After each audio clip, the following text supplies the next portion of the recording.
episode of the Revel Flow podcast. I'm your host, Flo, and I'm very excited to talk to today's guest. He's a comedian, a magician, an MC, and the Cash Explosion host. Welcome, David McCreary. Thanks for having me. Of course. So I wanted to have you on. Okay, this is my age. I'll say it'll age me a little bit. Okay. Probably back in like 2002 or 3 or something, I saw you perform at our church. Well, what was our church back in the day? Right. I don't know if you still go there, and you were doing these really cool magic tricks and making everyone look really dumb, but in the best way. It was fun. Yeah. And so, and I've kind of like seen you here or there, doing different performances and things. Right.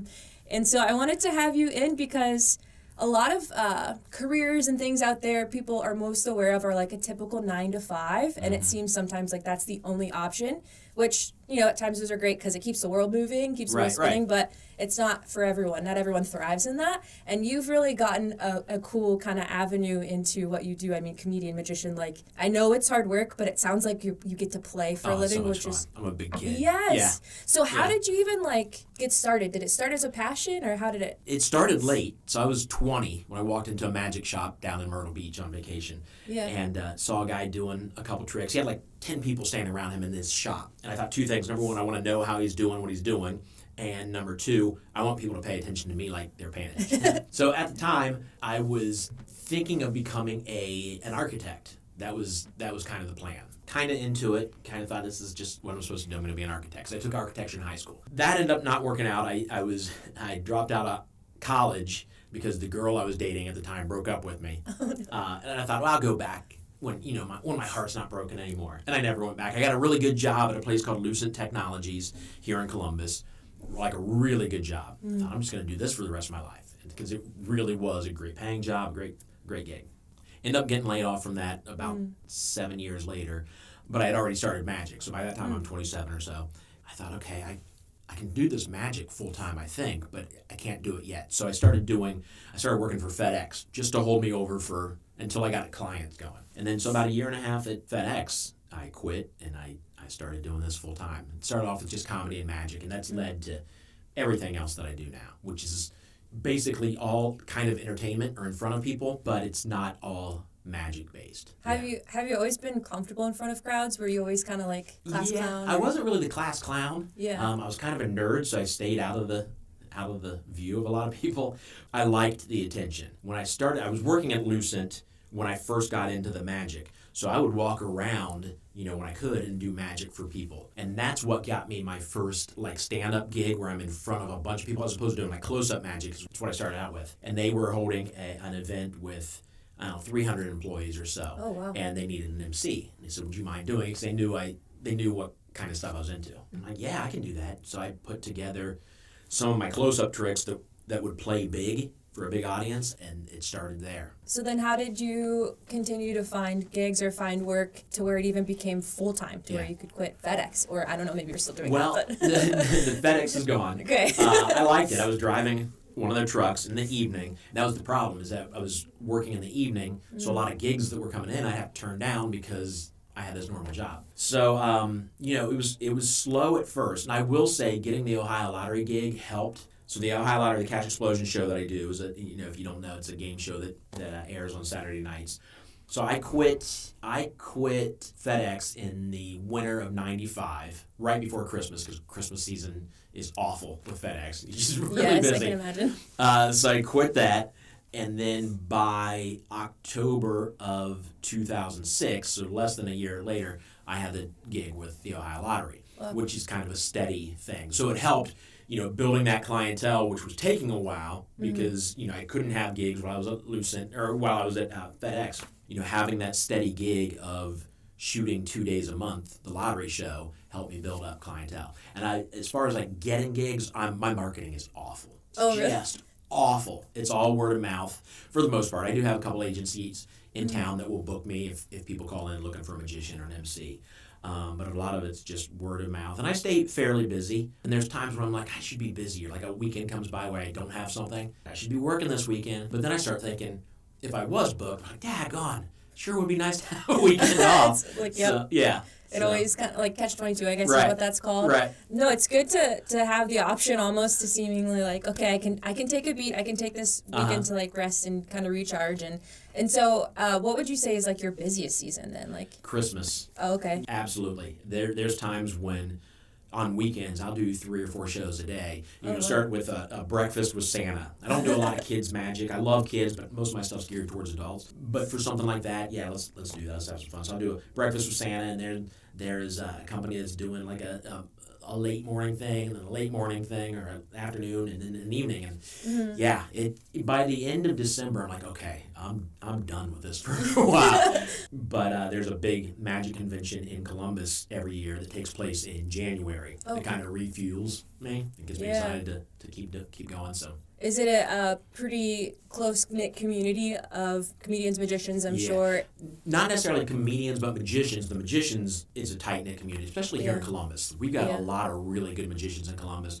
We've got a place called P3 Magic Theater.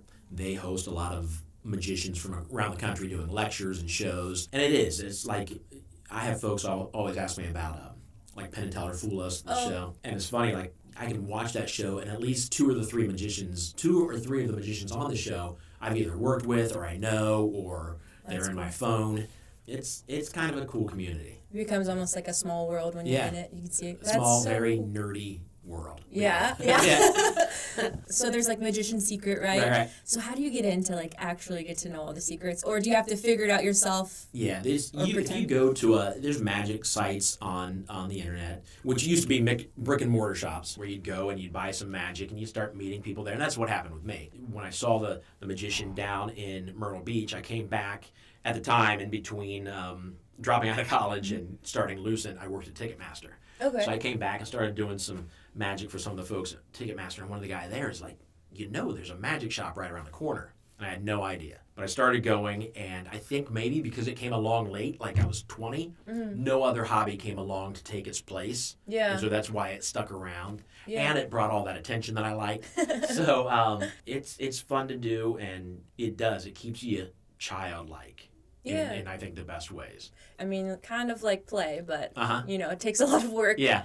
So you're currently still like learning new tricks, or have you got a set show that you know? I've got a set show. There's times when you learn new stuff, and it's not necessarily learning new. If you think about magic, if you think about a magic trick, you've got like the routine. So that's after everything's done, you got the moves down, but then you also have like the sleight of hand stuff that make up the routine, the secret stuff.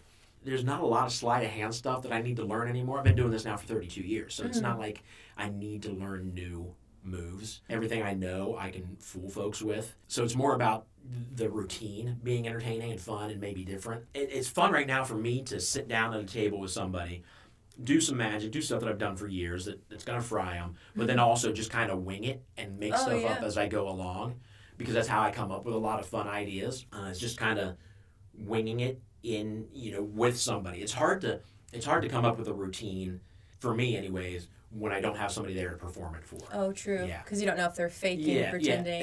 Yeah, exactly. You're like your wife's like, got me. She knows, oh my gosh, she knows too much. Does she do some magic with you too? No, okay. She does not. She's completely opposite. Doesn't want nothing to do with any type of attention. Yeah. It's a good balance. You need both. You need both. So you were talking about how you kind of do stuff on the fly, and I was wondering, whether it's like comedy or even magic, sometimes when you read the room that it's kind of dry or like you're not getting the reaction you want. How do you either bring the room back? What's that look like for you? Sometimes you don't. There's been a couple shows where I've left and I'm just like, that was just rough. And for whatever reason, it feels good to hear other comedians talk about. I love Nate Bargatze right now. Oh, yeah. Yes, absolutely. Whose dad, by the way, is a magician, and I've hung out with, and I've known for years and years. Wow, that's cool. Or I've known of him for years and years, and then recently he and I got together down in Nashville and had dinner and talked about Nate's success and a little bit, but we talked mostly about magic and what we do. Yeah. Sometimes you can bring it back. Sometimes, like I said, you just don't, and it's just something didn't work. Or a lot of times, I know this sounds like an excuse, but a lot of times, the way the audience or the way the room is set up is just rough. I've been to events where I'm on stage, maybe a big stage, like maybe 3 feet off the ground, and then the first table closest to me is 20 yards away. Like they've got a dance floor in between us. You just become disconnected. Like when I do a show, that's why when you go to a comedy club, everybody's packed in there. The front table is right up against the stage. You want people as close as possible. And there's times when I just leave there thinking, okay, was that me or was that the room? So you think like, I did my show, the same show that I did last week and I killed with, I do this week and it's, you know, and that doesn't happen. It makes it sound like it happens a lot. It doesn't happen a lot. Thankfully, it doesn't happen a lot. But there are times when you just, something just doesn't hit right. Yeah. And like I said, when listen to Nate Bargatze talk about a show that he's had recently that, you know, didn't go well. You're kind of like, yeah, okay, I've been there, and it makes me happy to know it doesn't just happen to me. Like you're not the one man out. Yeah. Yeah, and it really doesn't happen very often, which makes my job a lot more fun. Knowing that I can go in and entertain a crowd and have some fun with them. I can imagine just like the satisfaction of a joke just landing. Oh, yeah. Or like the trick just landing so well. Yeah. And so as you're you said you pretty much have your show set. What was the process of like developing your content? A lot of trial and error? Yeah, well, like I said, the first show that I did was that MC work that I did for that Lucent event. I knew I had 5 bits I had to come up with. So I looked at my close-up stuff that I've been doing for a few years at this point and thought, okay, what can I make play bigger? So I knew the trick well enough. I just had to build a routine around it, or maybe not even build a routine around it, but make it play a bigger audience. If it's something that happens right here between you and me, I need to now make it work in front of an entire theater. And it was literally a movie theater. They'd rented out right here, Easton, the movie theater here. Yeah, it was right before Easton opened up, before that movie theater opened up. So the seating was great. People were all, I mean, it was perfect for me as far as like setting to jump in and do some MC work for the very first time. But now as I add stuff, I'm at the point right now where I really want to work on some new stuff. Sometimes it's hard for me because I've got so many other avenues that I work through that sometimes it's hard to focus just on one thing. It's hard. It's tough sometimes because, you know, if you add something new, you want to throw it into the middle of a show. You don't want to go in and just do an all brand new show, not for a paying customer anyway. Like a client calls me and says, hey, we need you for a 45-minute after dinner show. I got to give them my best material. And now you can throw something new in there, and that's how you work on the stuff. And I've got some ideas out there right now that I'm playing with. In June, I'm the headliner at a place called House of Cards down in Nashville. Cool. Super cool, like an underground, literally underground. It's like almost like a speakeasy, but it's a restaurant, high-end restaurant, dress code and all that. Anyway, they have magicians set up around the room that after you can go watch the magicians, but then they have a small theater where they bring in a magician for the week, like a featured magician. Yeah. So I'll be down there in June, and I've come up with something I need to work on. Actually, this week I'm going to work on it. Yeah. You know, we're about a month out. What do you do to work on it? Are you just kind of have like a sample size group of friends or audience or something? I will eventually. Like this week I'm going to be writing a lot. There's 3 tricks or 3 routines that I want to do in this act. 2 that I've never done before, but I know. Like the cups and balls routine. You've seen that where they have the 3 cups and the ball keeps moving underneath. Yeah. It's been around forever. I don't have my own routine, but I know it. I know how to do it. I know well enough that I can come up with something. So I have an idea and some fun, like a fun tie throughout the show to tie everything together.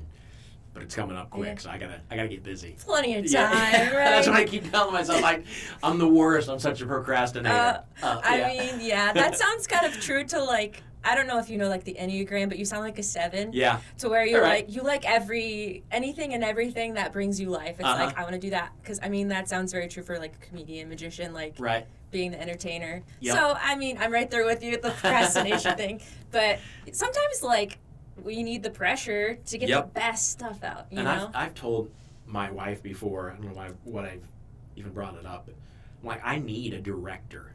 In regular life, it's my wife keeping me focused. If I go into an event and there's a boss that kind of leads the show, tell me what I need to do. Give me something that you need from me, and I will absolutely come up with it. But I need somebody to focus for me. Yeah, you need your riverbanks, like your parameters. Exactly. And then you can kind of, Tasmanian devil in there. Yeah, and I do that a lot. If I have an event coming up and I got to work on something, maybe a new bit for that event, I end up waiting a long time, but then that pressure at the very end, like I got to come up with it, and I'll stay up all night and I'll come up with what what ends up being, maybe really good. But then later after I do it, and, if I get a compliment like that was a really good show, I think to myself, but could it have been even better if I would have focused on this, 3 weeks earlier as opposed to the last minute. So, yeah, it's just stuff I deal with. It's a tough, it's a tough balance too, though, because I had plenty of nights in college where like, sorry, mom and dad, but I would write like my 10-page paper that night at 2 a.m. Yeah. But it was like, great, get a good grade. Yep. And then you almost tell yourself like, that's what I need to do every time. Yeah. But it's probably wiser to think it could be better if I start earlier. Yeah. But I don't know. There's a process there. Netflix isn't going to watch itself. And that's inspiration, Yeah. okay? It's really part of the process. Thank you. That's what I tell my wife. Right. What are you doing? I'm like, God, there's a show I want to watch. Didn't you say you have something to work on? I'm like, well, this is part of it, This is work. Yeah. I'm getting ideas. Yeah, yes. So, like, when you're crafting everything, do you have to have, like, a specific environment that you like to work in? Is there, like, a room or, like, no, you got to have snacks? Yeah. If I'm coming up with something new, or if I need to come up with something new, it's best for me to go driving, maybe clean the house, showering. It's like all this mindless stuff that just autopilot, so I can think. A while back, they brought me in to host on Mondays. They were doing something called Bananas at the comedy club here in town. All they needed when they brought me in was just somebody. They knew I was doing some local television then, so they knew I had no problem being up in front of people. They had no idea I did magic. Yeah. So I go into the meeting to talk to them about just emceeing the event. They were televising this show that they were recording that night, and I was the MC before they started recording. They just to tell people that they said, we want you to come in, we want you to tell the audience the rules, like don't get up in front of the cameras, don't heckle, this kind of stuff. So when I go in, I take a deck of cards. I say, hey, I also do some magic if you want me to do anything like that. And they said, yeah, we want you to do that. So I ended up each week I would open the show with something, and then I would close the show. So after the cameras turned off, I would close the show with 10 minutes while the servers brought out the checks for everybody. What I decided after the first week was the first 10, 15 minutes I want to start writing just straight stand-up. And then I'll end with maybe magic that I've done for years in case the magic does, or in case the comedy doesn't go good at the beginning. Right. I know I can win them back at the end with something I've done for years. Yeah. So for the next, I think it was 15 weeks, I would spend all week cleaning the house and writing down stuff because my wife loved it. She had a normal job at the time. And she'd come home, the house was clean and swept and like the deep cleaning because I had a chance to just do something and let my mind go. But there's times where like I have an office at my house where there might be, if my laptop's in front of me, if I'm thinking of a routine and it brings up an idea, then I start the rabbit hole we talked about. I head off and now I'm on my computer looking up, unicorns for some reason. It happens. Okay. It's a natural progression. Right. All roads lead to unicorns. That's right. At least that's what my 6-year-old thinks. Yeah. But it's fun. I love coming up with new stuff. As a matter of fact, just recently, like I said, I've got a lot of outlets. The magic that I learned 32 years ago, I think has led to everything that I do now. Yeah. I think learning magic then, so that would have been maybe 16, 17 years later, I think learning that magic then led to me getting the job at the Ohio Lottery. Oh, yeah. I didn't do any magic for the folks at Cash Explosion when I went through the auditions, but me being in front of people for 16 years, knowing how to interact, knowing how to entertain, helped me in those auditions. Definitely. So I'm always looking for a new outlet. And just recently I had a buddy call me, known him for years. He calls and says, hey, can you do a commercial? We want to do a commercial for a window company in town. I'm like, yep. He said, well, I just thought I wasn't sure if you could because of the lottery. I'm like, yeah, they don't care what like I do. Like a non-compete or something. Yeah, they don't care what I do as long as it's not political stuff. Oh. Yeah, or other lottery things. Yeah. So he said, okay, good. Well, we're going to do a commercial. It's going to be kind of like a Mac versus PC type commercial where you're going to be the other window guy and you'll be in with their person. And I said, oh, that sounds like fun. And then I sent him back a text and said, hey, by the way, if you ever need help writing anything like this, let me know because I love writing. Yeah. I love, even if it's just silly little things I do on stage, I love it. And he got back to me. He's like, yeah, we can use you. So he brought me in part-time, and now I'm doing that part-time. Well, he sent me, hey, we got a dentist that we need some help writing some ad copy for. It's just, again, it's just another outlet where it's creative for me. I need that creative outlet. I love it. It seems kind of like or at least what we've been told the traditional route to get work is like you got to get college, you got to do your internships, you got to pay your dues. I mean, you've done your own type of schooling, the process of speaking in front of people and then writing your own jokes, and now you have the ability to write for other people. Like you were saying, it is really like a non-traditional, but I feel like the most natural, and you get the best out of it because it's more authentic, you know? And it's me being me. Yeah. You know, I'm not going, not the people that go into an office or being somebody else, but it's me doing what I'm supposed to do. And my wife and I, we get, again, because I don't have a normal job, I'm busy, but I'm not working 9 to 5. We get to travel a bit. I told her this is going to sound like a humble brag, I swear. So we do travel, and maybe we should stop traveling so much and save a little more. But and the traveling might be simple, like a trip to Nashville for a couple days, which is a 6-hour drive for us. We love Nashville. A lot to do. But and then some of the traveling is obviously work too. She'll go with me to the fun places. But I told her, this is a few months ago, I told her, I'm like, we are really kind of spoiled and blessed more than we know. So we get a chance to do a lot of traveling, because I thought about people with normal jobs that get 2 weeks a year. We can go whenever. I obviously have shows and stuff like that, but we can work in trips. And she's like, yeah, but she goes, we haven't had a chance to really the past year. We haven't traveled much. I'm like, okay, well, hold on a second. What's much exactly? Yeah, I said we ended last year in Florida. My mom and dad have a place down there, so we went down there to stay. We went to Disney World. We were in Vegas in March. We've done Nashville 2 or 3 times. We're getting ready to go to Marco Island. This was all within like 7 months. Yeah. And she's like, oh my gosh, I didn't realize. I'm like, that's what I'm talking about. We're spoiled and don't realize it. Yeah, when that becomes your normal, you're like, oh, right. Yeah. Yeah. I definitely don't take it for granted what I get to do for a living. Some people might be like, oh, you're just playing all the time, but you're contributing as well. The arts have been proven, which is what you do, been proven to keep society progressing and keeping them inspired. And that's, it directly even influences what we do within science. If we don't even go that far down that rabbit hole. But so it's cool. It's a necessary thing, I would say. She'll get on me every once in a while. Like when I come home from a taping lottery show, we tape 2 shows a day, and it's pretty laid back. It's easy to do for somebody who does that kind of stuff. Like she wouldn't like it, but she knows I love it. Yeah. And I'll come home and if she sees me even acting remotely tired, she's like, "Are you tired?" Yeah, yeah. She's like, "Oh, was it tough standing in front of the camera today, smiling?" I'm like, "Oh, you're adorable." She knows I get to play for a living. But it's it's paying the bills and it doesn't feel like work. Nothing I do feels like work. Yeah, you're not like working her out of house and home by any means. Right. It's providing for sure. And it puts smiles on people's faces. And then sometimes you give people money. It sounds like cash explosion. Yeah, oh my gosh, sometimes that's tough. Yeah. Have you seen any, were you about to tell a story about it? Well, we give away between $150,000 and $225,000 a week. Dang. On the show. Yeah. We've seen some big winners. Our biggest winner, if you win, you have to come back and play again to win some more money. Our biggest winner is $525,000. Wow. Yeah, she came back 4 or 5 times. Wow. Just kept winning. And yeah, sometimes it's hard thinking, "Daggone, they're making really good money. Right. I wish I made money like that." You're like, I need to go talk to my agent. Yeah. Rework this contract. Right.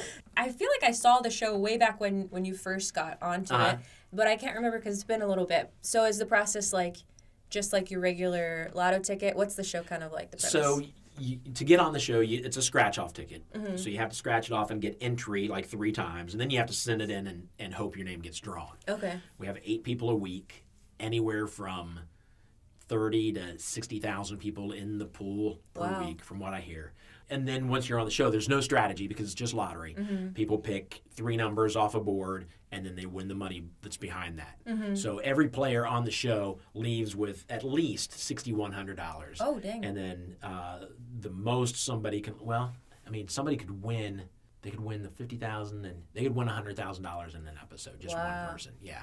It's probably nice they at least get to go home with something, because some game shows it's like, you lost $1 million, some sorry. of the big shows. Yeah, that's got to be hard to watch. I think Jeopardy like you can do well and come in second place and, with $18,000. But if you come in second place, they drop you down, I think, $2,000. Like third place gets $1,000, second place gets $2,000, and the first place gets however much they want. Wow. But yeah, we crushed that. Yeah. But of course, they're on 5 times a week. We're on Saturday nights. Well, but, yeah. But still, it's got to be fun to do. And watching people, like, that's got to be really fun and, like, adrenaline rush watching people win big. And it's funny because, yes, there are people that you can tell are just having a blast, but we also get people that are, I don't know if they're terrified. You got to work to get something out of them. They are on TV, so that might be part of it. Some of it, we try to tell them beforehand, like, we know that you guys want to look good on TV. You're going to look good on TV. We're going to make you look good. They're not paid actors. Right. Yeah. We don't hold auditions to get who we want on the show. Yeah. We get who we get. So we try to tell them that if you want to look good out there, then get out there and have a good time. I think a lot of folks, especially guys, get out there and they're like, all right, I got to be cool. If I hit big money, I don't want to cheer too loud because I'll look goofy. No, that's what people want to see. They want to see you have a good time. I couldn't imagine watching Price is Right and hear somebody's name be called and then just slowly walk down the aisle. Not dressed in a bee costume. Yeah, exactly. Yeah. Yeah, so it's fun to do. Yeah. I've done that for almost 18 years now. Wow. Yeah, it's That's crazy. a long time. It's crazy. So I didn't really know you very well, but my brother, Jordan, knew you. And I remember him talking about how you got a show or a gig on this ab trainer or something. Oh, yeah. Was it where you were like upside down? What was that? That was right before the lottery gig, which I think may have helped get the job because it was produced by the same production company that does Cash Explosion. Oh, perfect. And my agent at the time, now I had an agent, she wasn't booking my magic and stand-up stuff, she was booking like local commercials. Okay, or industrials, which are like training videos. So being in Columbus, Ohio, I don't get a lot of TV shows or movies. Yeah. So she calls me and says, hey, Ab Lounger is looking for people, they're not going to get paid, but for 15 weeks, maybe not 15, maybe 8 weeks. 8 weeks, you're going to have a personal trainer that you'll go to, and they're going to film you, before and after pictures, and they're looking for somebody that wants to lose 10 to 15 pounds. Yeah. And get in shape. I'm like, yep, sign me up. That's awesome. That could be worth thousands of dollars in itself. Yeah, exactly. That's awesome. So it worked. I lost some weight, and what they don't tell you is they also put you on a diet and ask you to exercise outside. It was still an awesome product, and they gave us one. That's what I got. Oh, cool. They gave me an Ab Lounger. TM. Yeah. Just kidding. Yeah. The folks at Mills James were there, and so I got to meet some of them. So then a few months later, when I go to an audition for the lottery, they're like, "Hey, we know you. You were at the Ab Lounge commercial." Yeah. I'll tell you another thing that happened. The company that films it, they're called Mills James. Okay. Here in Columbus, they've been around for a while. I was at a country club here in town on a Friday doing close-up magic at an event they were having there. And I walked past the table, and a guy comes and says, hey, would you mind coming to do some magic for us? So I go over, and I do some magic for him, and this guy just loves it. So, at one point I asked him his name. He said Cameron. So in my head I'm thinking, I'm at this nice country club. I'm like, I wonder if this is Cameron Mitchell, who owns a lot of the restaurants around here. Yeah. I didn't say anything. I just thought, that might be him. I don't know. I've never met him. An hour goes by or so, and I come back later, and the same guy's like, hey, can you come back to our table? We have some more friends sitting with us and do some more stuff. So I do some more stuff. So, I didn't say anything. I left, and the following Monday, I go in for like either a second or third callback for the lottery show.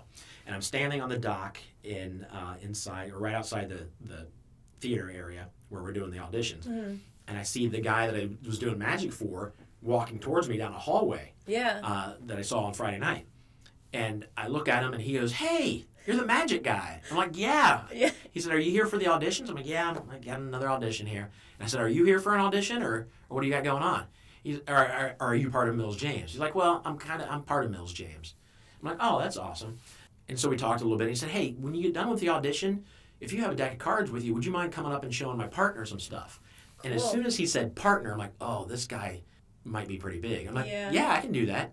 And so I said, how will I find you? He said, well, when you're done with the audition, just go to the front desk and ask for Cameron James, as in Mills James. Oh my gosh. And I'm like, oh, okay, I'll do that. It's fine. And so I go in, I do my audition, and the only thing I can think about is the guy whose name is on the board out front. I just said, are you here for an audition or are you part of... Honestly, probably helped you out. Well, I'll tell you, I got home and I sent him an email. I found his email. Yeah. And I sent him an email and said, hey, it was great seeing you again. Sorry, because when I got out to do the magic, he had just left. Okay. So the lady at the front desk, like, he apologized, but he had to go. He had to leave. So I didn't get to see him when I left. Yeah. So I sent him an email saying, hey. And I didn't bring anything about the lottery because I didn't want him to think I was emailing him like, hey, can you get me this gig? Yeah. So I just said, hey, number one, it was great seeing you again. I'm glad you appreciate the magic. Sorry I missed you. And then also I said, I can't tell you how embarrassed I was and how I laughed at myself the whole way home, asking and not knowing who you were. Yeah. And he sent back how he thought it was funny that it bothered me. Right. It didn't affect him at all. Yeah. And he said, and for what it's worth, I told the folks there that you would be my choice for this job. Whoa. So that had to help, you know? Absolutely. It had to help. Yeah. Like I said, I didn't say anything about the audition. I'm like, hey, could you put a good word in? Yeah. Didn't do any of that. But I really wanted to let him know how embarrassed I was. It's more satisfying when you know, like, you didn't have to almost grovel. Like, Right. like, Yeah. Oh, yeah. that's so cool. Yeah. And you've still got that job 18 I still got years. it. They told me when I hired in, the folks at Mills James said, consider it a 2-year gig. So because you never know what the lottery could change their mind next year even. Mm-hmm, like contract roles. Yeah. So they said if you think of it as a 2-year gig and 2 years come by and they let you go, it's not a shock. And then here we are 18 years later still plugging away. Right. You're like still waiting for the shock, but you keep playing. That's so right. awesome. It's cool to have like a consistent gig too, you know? Yeah. Like, yeah. And it's I think I mentioned already, it's 2 days a month. Yeah. We tape 2 shows on Tuesday or 2 shows on a Wednesday, 2 shows on a Thursday. So that gives me the rest of the month to do the kind of stuff I love. Yeah. If I got a normal gig, number one, I can't ever see myself going back to a normal job. Yeah. It would be rough. It wouldn't be good for me. Just because this is who I am. It's what I You thrive. do. Yeah, exactly. Yeah. Yeah, I'm a lucky guy to Yeah. get to do. I'm lucky that I got laid off from Lucent Technologies. Isn't that a weird way to look at it? Yeah. But it's the right way to look at it. Right. Yeah. And it was a great job. I wouldn't mind still being at Lucent Technologies because it was, I'd be working, if I thought about what it would be like today, I would be working during the day. It's a great job that we got off by 2:30 or 3:30. Somewhere in there is when you were done for the day. Yeah. I'd still be able to do jobs on in the evening or in the weekend. But, man, this is nice. Enjoy it, right? Right. As you are. Yeah. It's such a cool. It's cool to see that that's an actual route you can take because, like I said, like some people thrive on the 9 to 5, and it keeps the world spinning. And as do the people who I don't thrive on. I don't work 9 to 5. I've never worked a 9 to 5, and I'm 33. Don't plan on working a 9 to 5. Bless everyone who does. Thank you. It's one of those things like you get the nuance. You get to experience like so many different cultures, so many different ways of life too. So it's just good to know like what you do pays the bills and you're thriving in it and it like you get to have a healthy family within it and all that good stuff. So and it doesn't get old for me because I have people all the time will ask, especially if I'm doing strolling magic, like close-up magic at an event where I can talk one-on-one with a lot of people. They'll ask if it gets boring after a while, and it doesn't for a few reasons. Number one, the close-up magic doesn't get boring, or any of the magic doesn't get boring because I'm feeding off the audience. Right, yeah, because it's new every time. for them, yeah. Yeah, it's new for them, and that excitement that I get from them keeps me going. But the fact that I also don't just do magic, I'll MC an event or I do the game show. I've been speaking at high schools and middle schools over the past couple years, or 8 years, like a motivational type thing. There's all these different outlets. Now writing for this marketing company. Yeah. All these different outlets that keep it fresh. If I just had to do one thing, then maybe it would get old after a while. I had friends that did, during the pandemic, had to do comedy shows via Zoom. And I did maybe 3. They were all for friends in their companies, and they're just awful. Well, you can't feed off of exactly. it, right? So if I had to do that for the past 32 years, I'd be like, yeah, I'm ready to retire. I'm over this. Yeah. But because it's that live interaction and everything's new and fresh for them, making it feel new and fresh to me, I love it. Love it. And you have like all those different avenues, like you were saying, keeps it fresh. I was going to ask how you stay inspired, but it sounds like it's own ecosystem. Yeah. If you get bored here, you bounce to here, bounce to here, and then it all feeds in together. Yeah. Okay, so like having all those different avenues, I'm sure it makes you for a really good problem solver too, because you're constantly in creative mode. So have you noticed like what you do Other than, of course, your house is probably really clean all the time, most of the time when you're working on new stuff. Like, how has what you do for work benefited or even, like, challenged your, like, day-to-day? I think there's more of a challenge only because, again, I am like a child. So it's tough for me I can be serious, I can be real, and when I need to be a grown-up, I can be. But, again, there are times when, I'll give you an example. A couple years ago, we have friends that we travel with a lot. It's a couple and then their older daughter. And we just all like the same, Nashville together, Vegas. Fun. But they have their own excavating company. We were supposed to go to Nashville at one point, and Dean, the dad, the husband, said that he may not be able to go because of some stuff with work. So I said, okay, well, let's get you to Nashville. Let me know if you need me to help you. I sit around, if I'm not working, I'm at home watching Netflix or Crafting maybe, your, getting inspiration. Yeah, exactly.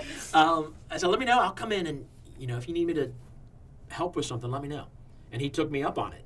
And so for the past 2 summers, if he needs me and I'm not busy, he'll call me up and say, hey, what do you got going on next week? I'm like, well, I'm free Monday, Wednesday, and Thursday. Nice. He's like, I may be able to use you. And I'll go in, I'll run big machines, bulldozers, fun. Backhoes. The first summer I was there, he had me driving a big, huge cat dump truck. Oh, like that's it was, it had steps to get into, not like a ladder. You had to climb steps to get into this thing. Yeah. And it's, obviously there's no. You signed a waiver, right? I don't even remember. Like, do people get licensed? Oh, I did, because Okay. I had to carry it around. Okay. Yeah. And it's just, again, it's not necessarily a creative outlet because I'm just moving stuff around, but it's another outlet and it's fun and it's, more mindless stuff. Like if he's like, hey, can you move this pile of dirt over here? Yeah, I can do that. And while I'm doing that, I'm thinking about this next bit I need to write for whatever. And I don't know if you saw that. That's how you. Oh, okay. See For those who can't see, he is acting out what it is to be on a caterpillar thing. Yeah, something. Yeah, I don't even. That is the scientific term. Yeah. Yeah. Yeah. So it's, and then my wife ended up, because she was a stay-at-home mom and then started babysitting. She was a legal assistant for a while. Oh, wow. And decided she was done with that. Started babysitting. When those kids got too old, brother and sister, she was looking for something to do. Something, she didn't want to go back to the law. She just wanted something. And so our friends were like, well, we could use you watering down our site. So my wife drives this big, huge tractor pulling a 2,500-gallon water tank. Oh, that's so cool. And listens to music all day. And she loves So it. she's also living a dream. Yeah, exactly. That's so fun. And there, like I said, there are friends if she needs a day off, they've got somebody else that can take her place. But she's really dedicated. She's like, I can't do that because I got to water this week. I'm like, okay, all right. So yeah, that's so cool. It's funny. That's it's completely different but it all kind of plays together. Like you said, you get to be mindless a little bit, which for creativity, as you know, rest is everything. Yeah. Like you have to, because it does take a lot of brain power.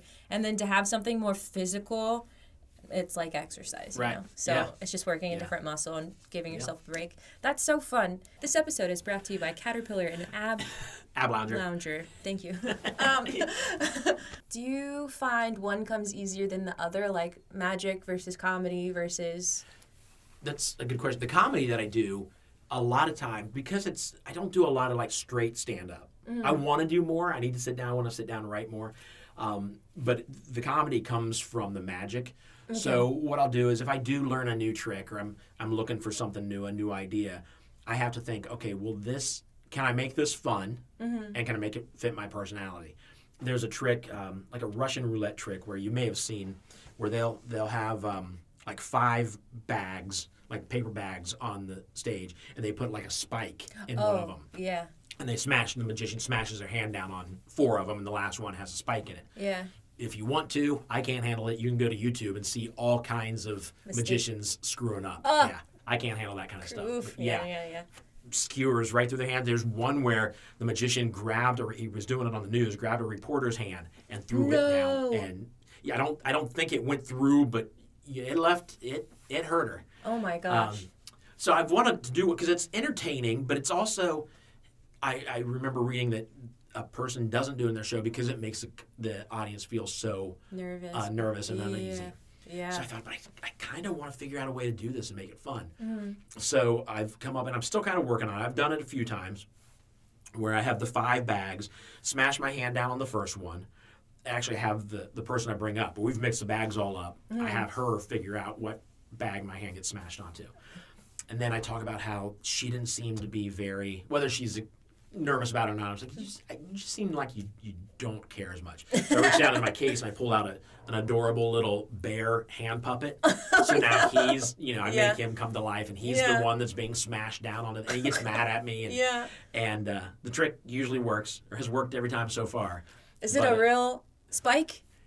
Kinda. Okay. It would hurt. Okay, regardless. It would hurt, yeah. Yeah. Oh. Yeah, so I was thinking like maybe an egg. Yeah.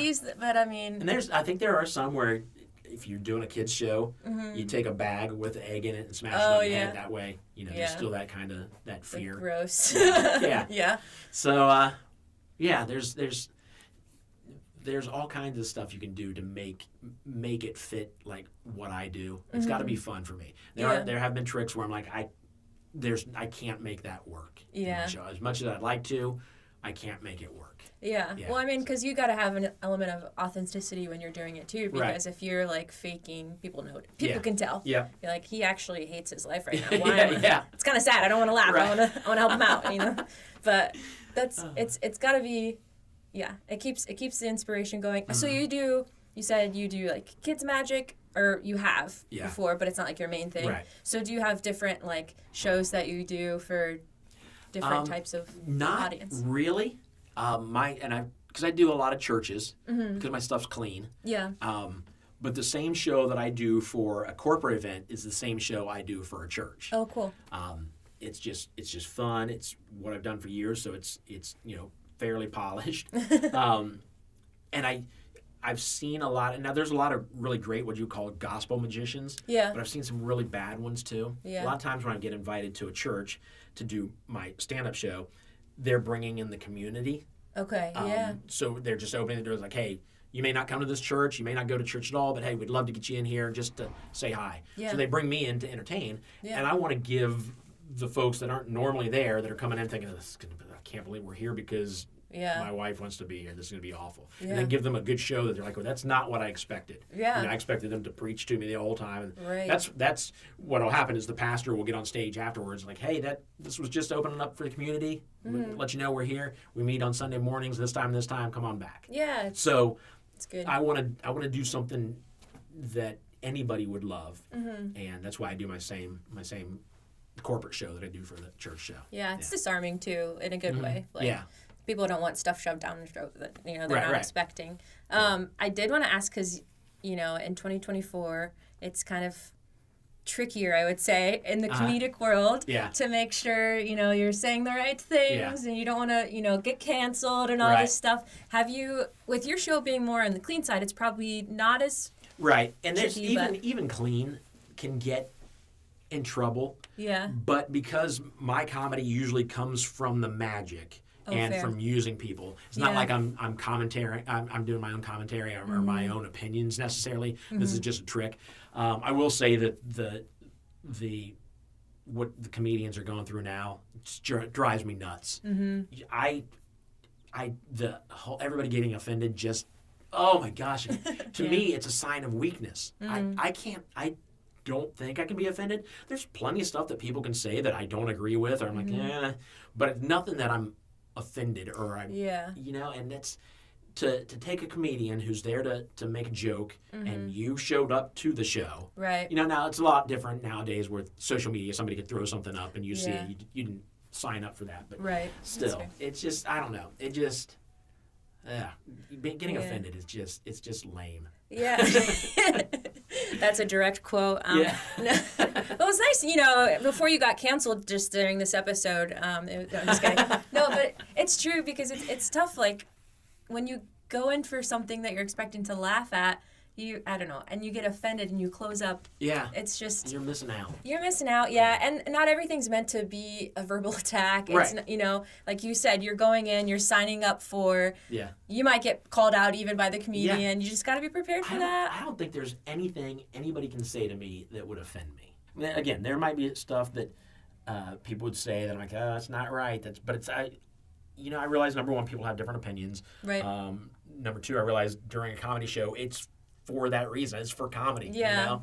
And I don't know. It seems like a waste of time to be offended by something. How do you internalize or not internalize comments and things? Because you're in a public eye, and I'm sure you get trolls or whatever. How do you kind of deflect and stay unoffendable? I think I just don't care. It's good. Yeah. Yeah. So here in Columbus, the guys in the band 21 Pilots, Yeah. they're from Columbus. I've known them for a long time. Early on, I shot a video with them where I interviewed them. It's on the internet. It's on YouTube. But it's kind of set up kind of like Between Two Ferns with Zach Galifianakis. Oh, yeah. It's that kind of, it's not just, it's almost like I play the character of like Steve Carell, like Michael Scott from The Office. Yeah. Like if he were an interview. So it's kind of this goofy little interview. It's a lot of fun. But we must have done it fairly well because a lot of the people who are watching the comments are they're furious that I didn't know 21 Pilots that well. When me, Tyler, and Josh sat down and wrote the thing together, Right. they're like, this guy shouldn't be doing what he's They doing. didn't know it was a bit. Yeah. Oh, and, jeez. and it makes me laugh. And some of them they've said some awful things. Like, and I'm like, number one, I have to think, like, this might be a 12-year-old. Right. Yeah. Number two, they don't know me. Yeah.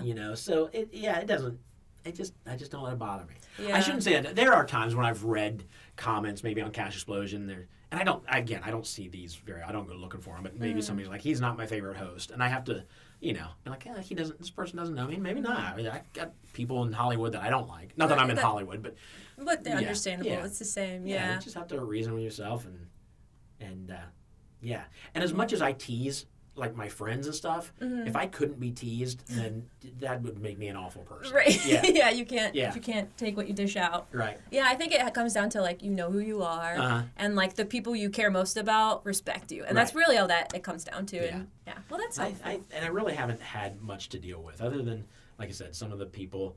But again, it makes me laugh because if you're criticizing me for not knowing 21 Pilots, but you don't even realize, as obvious as it is, that this is a fake interview. Yeah. Like at one point, I literally say, when we sit down, I'm like, all right, so this is, and he's 21 Pilots or something like that. And then I say, so we have Tyler, and the two guys are Tyler and Josh. I say, so we have Tyler, and I check my notes, I'm saying, and Todd. And they're like, no, it's Josh. I'm like, well, my notes say it's Todd. And he goes, well, my name's Josh. And I'm like, we're going to go with Todd. How do you do How do you do that and somebody think, oh, this guy's rude? Like something's wrong with this guy. Yeah. Yeah. It makes me laugh. And then it becomes like, okay, I can't get offended at stupid. Right. You know what I mean? Yep. Well, I might have just canceled myself for that one, but you know what? It's okay. It is what it is. Right. Just turn off the comments. It's fine. Yeah. And so you have House of Cards coming up. Is there what do you have coming down the line? Obviously, Saturday nights. What 7:30 on Fox here in Columbus. 7:30 Saturday evenings. Cash Explosion. Yep. I've got one in Cleveland on May 31st at Music Box. And then there's a place in Marysville on June 29th called the Avalon, a theater called the Avalon. Okay. So those are two public shows I have coming up. But like I said, most of the time it's private, corporate events. Yeah, and people can book you. Oh, yeah. And I'll tag your website and everything in this too. Yeah. And usually we end with a charge. Do you have anything you'd like to share? The quote that I heard really affected me. At some point in your childhood, you and your friends went outside to play for the very last time and nobody knew it. Oh, that's and so when I first heard that, I'm like, wow, that's good. Like, I don't remember the last time I went out and played. We played tennis ball, which was baseball with a tennis ball in the backyard. Up until I was out of high school, kids in the neighborhood would come to my backyard or my neighbor's backyard, and I'm like, I don't remember the last time I did that. That's crazy. And then I started thinking, like, at some point I walked out of school for the very last time. And I knew that was the last time, but it didn't register what it was. And then I made it more personal. Like, there was a last time that Sebastian, my son, asked me to wrestle with him, and I can't remember if I said yes or no. And that that destroyed me. I cried one time on the way home thinking about that quote. I was 10 minutes from the house and started thinking about that and lost my mind. Yeah. Just destroyed me. I realized later that even though there are a lot of last times, there's also a lot of first times to get out and do something. So find those times. Make as many first times as possible. And I have to remind myself about that every once in a while. And even as simple as, even like our friends that we go to Nashville with once every 3 months or so, I told them, I said, next time we go to Nashville, let's not do anything we've done before. Yeah. So because we keep track of on Instagram different Nashville spots, but we always go back to the same restaurants, maybe we'll try a new taco place when we go down there. Yeah. But we always do the same thing. I'm like, next time we go, I'm making a list. We're going to hit these places and not go to the same places. And again, that's not necessarily as exciting as your first grandchild, or the first time you hear. Depends on how good the taco is. Well, that's good. That's a very good point. That's fair. That was yeah. Tacos are better than almost everything. It's un-American not to like tacos. Is it? Yeah, I think Not so. Hispanic? It is. You're right. Right. We'll cut that part out. So find those first times, and again, it has not much to do with creativity unless you work it into that. But maybe it's just because as I'm getting older, I'll be 53 in July, and as I get older and time goes by faster, I've become like very sentimental of how long ago things were, and how this my youngest is 24 and married now, and just time goes by so fast. So I've got to look for those firsts now, and that for those of you that maybe, I hate saying this, aren't as lucky as I am to have a job that I love to do. Look for those first times to fuel you and keep you going, and just enjoy life. I like that idea. I'm probably going to cry in the last 10 minutes of my drive home now because my daughter's 6, and I'm like, she wanted to play Barbies yesterday, and I said no. I know. I walked past, this was before I heard the quote, I walked past, I was in Kroger, my kid was older, and walked past a stand of Hot Wheels cars. And I thought, nice that he's not bothering me for those anymore. And I'm like, oh my gosh, he doesn't bother me for those anymore. Because every time we went to Kroger, he's like, Dad, can I get a car? Yeah. It was 99 cents, but sometimes I had to tell him no just for the sake of, Yeah. no, not today, buddy. Yeah. And that doesn't bother me that maybe the last time I didn't buy him a car, because again, I'm just raising my kid, trying to raise him right, not make him spoiled. Totally. But the fact that he was past that point now. And so, time goes by quick, and you have to live in the moment, and again, look for those first to help counter the lasts. I like that. Yeah. That's a good charge and inspiration. But thank you for being on the show. Thanks for having me. But thank you for everything. This was a really fun episode. And Thanks for having me. I had fun. Good. Yeah, same here. All right. Thank you.